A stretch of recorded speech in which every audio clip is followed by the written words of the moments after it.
আসসালামু আলাইকুম ওয়া রাহমাতুল্লাহি ওয়া বারাকাতুহু। নাহমাদুহু ওয়া নুসাল্লি ওয়া নুসাল্লিমু আলা হাবিবিহিল কারীম, আম্মা বাদ। দেশ এবং প্রবাস থেকে যারা যেখান থেকে আজকে এই ভিডিও দেখছে সবাই জানান আন্তরিক শুভেচ্ছা অভিনন্দন। আলহামদুলিল্লাহ, আমাদের মাঝে চলে এসেছে পবিত্র জশ্নে জুলুস ঈদ মিলাদুন নবী সাল্লাল্লাহু আলাইহি ওয়াসাল্লাম।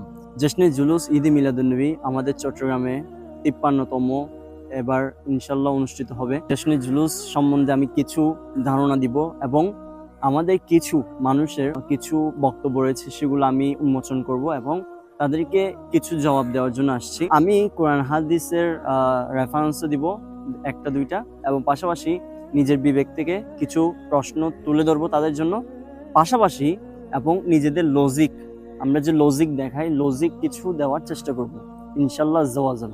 মিলাদ, মিলাদ শব্দের অর্থ জন্ম। এখন দেখেন, বেসিক্যালি আমরা জন্মগ্রহণ করলে তো আমাদের ধরেন আমি বেসিক্যালি আমার 22 বছর চলতেছে, তো আমি 22 বছর অবস্থায় যদি আমি মনে করি এখন ফেসবুকে স্ট্যাটাস দিই যে হ্যাপি বার্থডে টু ইউ, অথবা কেউ আমার যদি উইশ করে, তাহলে এটা হারাম হয় না।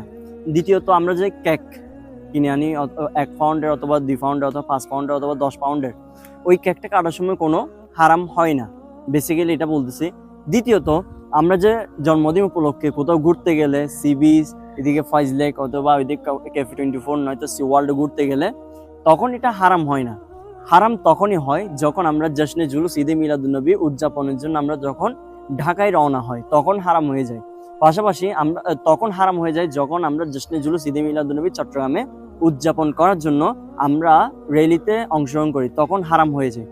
কিন্তু একটা জিনিস দেখেন, নিজের জন্ম যদি ঠিক থাকে তাহলে আরেকজনের জন্ম নিয়ে আমরা কখনো কথা বলতে পারি না, কারণ এটা জন্মের বিষয়।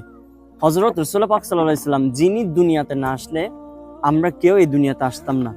আপনি জানেন যে রাসূলুল্লাহ পাক সাল্লাল্লাহু আলাইহি ওয়াসাল্লাম দুনিয়াতে আসার কারণে আল্লাহ বলতেছে কি, ওয়ামা আরসালনাকা ইল্লা রাহমাতুল আলামিন, আমি আল্লাহ আপনাকে পুরো কুল কায়নাতের জন্য রহমত হিসেবে প্রেরণ করেছি। এটা রাসূলুল্লাহ পাক সাল্লাল্লাহু আলাইহি ওয়াসাল্লামকে বলেছে, আমাদের মতো আপনাদের মতো চামড়ার মানুষকে বলেনি, রাইট? তো সেজন্য বলছি, রাসূলুল্লাহ পাক সাল্লাল্লাহু আলাইহি ওয়াসাল্লাম জন্ম নিয়ে এবং রাসূলুল্লাহ পাক সাল্লাল্লাহু আলাইহি ওয়াসাল্লামের মিলাদ নিয়ে এবং জশ্নে জুলুস নিয়ে কখনো কটাক্ষ করবেন না। এবার আমি রেফারেন্স আকারে কিছু বলার চেষ্টা করি যে হযরত ইবনে আব্বাস রাদিয়াল্লাহু তাআলা আনহু কত বর্ণিত। ইবনে আব্বাস রাদিয়াল্লাহু তাআলা আনহু বলেন, রাসূল সাল্লাল্লাহু আলাইহি ওয়াসাল্লামকে জিজ্ঞেস করা হয়েছিল, ইয়া রাসূলুল্লাহ, আপনি কখন থেকে নবী? কে? ইবনে আব্বাস রাদিয়াল্লাহু তাআলা আনহু বলতেছে রাসূল পাক সাল্লাল্লাহু আলাইহি ওয়াসাল্লামকে। তখন উত্তরে রাসূল পাক সাল্লাল্লাহু আলাইহি ওয়াসাল্লাম বলতে কি, যখন হযরত আদম আলাইহিস সালাতু ওয়াসসালাম, আদম আলাইহিস সালামকে আমাদের পিতা, আমাদের আদি পিতা হযরত আদম আলাইহিস সালাম এর রূহ ও শরীরের মধ্যে ছিলেন, রূহ ও শরীরের মধ্যে ছিলেন, যেমন মানে খামি আর কি, শরীর এবং খামি দুটোটা আলাদা, রূহ এবং শরীর। শরীর বলতে এখানে খামি বোঝায়, অন্যান্য হাদিসের মধ্যে রূহ বোঝাইছে, এদিকে আবার পাশাপাশি খামি বোঝায়, আর এখানে শরীর ও রুর মাঝখান বরাবর যখন ছিল, মানে দুটোটা যখন ডিভাইডেড ছিল, আলাদা আলাদা ছিল, তখন থেকে আমার রাসূলুল্লাহ পাক সাল্লাল্লাহু আলাইহি ওয়াসাল্লাম নবী।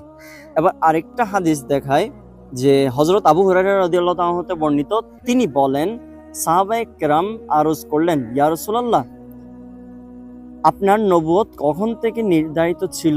উত্তরে রাসূলুল্লাহ পাক সাল্লাল্লাহু আলাইহি ওয়াসাল্লাম বললেন, যখন আদম আলাইহিস সালাম রূহ ও শরীরের মধ্যবর্তী ছিলেন তখন থেকে। এই আমি যেমন বলছিলাম যে মধ্যবর্তী, তখন থেকে। তো এই হাদিসগুলো কোথা থেকে আসছে? আল মুজামুল কবির খণ্ড 12 পৃষ্ঠা 92।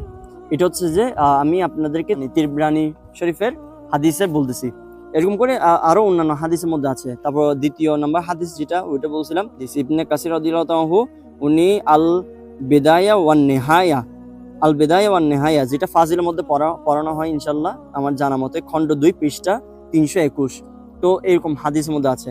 আর দ্বিতীয়ত, এই যে আমরা ঈদ মিলাদুন্নবী উদযাপন করি, খুশি করি, এটা কোত্থেকে আসছে, রাইট? এটাও আমাদের বিবেকের মধ্যে নাড়া দেয় যে এগুলো কোথায় আসছে, এগুলো বেদাত, এগুলো বলে, রাইট? এটা আমি বের করছি আলহামদুলিল্লাহ।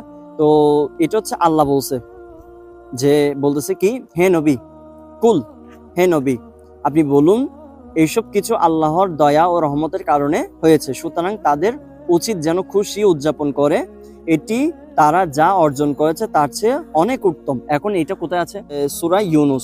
সূরা ইউনূস আয়াত 58 নম্বর আয়াতের মধ্যে এই আয়াতটা রয়েছে। তো বলতে গেলে ভাই একটা জিনিস দেখেন, ভালো কাজ খারাপ কাজ, কোনটা ভালো কোনটা খারাপ, ভালোর জন্য আমাদের কি কি কোনো রেফারেন্স দরকার নেই, কিন্তু খারাপের জন্য অবশ্যই রেফারেন্স দরকার, রাইট? এটা তো ভালো। হ্যাঁ, আমার নিজের জন্মের সময় আমরা এগুলো বলি না, জন্মদিনের সময় আমরা এগুলো বলি না, কিন্তু তাদের রাসূল পাক সাল্লাল্লাহু আলাইহি ওয়াসাল্লাম যখন জন্ম আসে প্রতি বছরে এইসব কথা কেন বলা হয়? তো আমি আশা করি আপনাদেরকে বোঝাতে পেরেছি, আপনারা বুঝতে পেরেছেন আমার কথা, যে জশ্নে জুলুস ঈদে মিলাদুন্নবী সাল্লাল্লাহু আলাইহি সাল্লাম অবশ্যই হালাল, অবশ্যই জায়েজ। যারা এগুলাতে ফতোয়া দিবে যে এটা না জায়েজ, এটা হারাম, এটা নবীর যুগে ছিল না, এদিকে ঘোরা, এগুলো যারা বলবে, আপনি নিজের বিবেক দিয়ে বুঝে নেবেন তারা তাদের জন্মের মধ্যে কোনো সমস্যা আছে, নয়তো তারা এগুলো বলতে কখনো পারতো না। সো সবাই ভালো থাকবেন, সুস্থ থাকবেন, আমাদের জন্য দোয়া করবেন। আল্লাহ হাফেজ। আসসালামু আলাইকুম ওয়া রাহমাতুল্লাহি ওয়া বারাকাতুহু।